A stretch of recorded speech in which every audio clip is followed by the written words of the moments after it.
താരകാംബരമേ ജപമാലയൂരുകയോ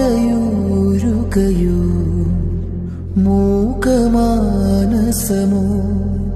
ചിത പോലെ നീറുകയോ കുളിരു പെയ്യണ വെണ്ണിലാവും വീണു പൊള്ളുകയോ തനിയേ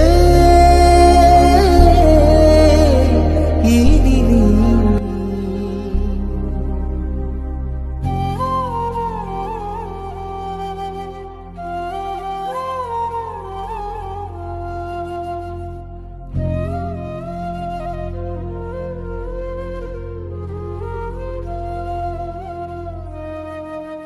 ഓർമ്മതൻ വിരലോടവേ അറിയാതെ നീയരേ.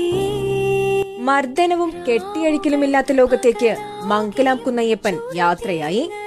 ഒരുപക്ഷെ മരണസമയത്ത് അയ്യപ്പൻ ചിന്തിച്ചിട്ടുണ്ടാവുക ഇങ്ങനെയായിരിക്കും: ഇനിയൊരു ജന്മമുണ്ടെങ്കിൽ ആനയായി ജനിക്കാൻ അവസരമുണ്ടാകാതിരിക്കട്ടെ.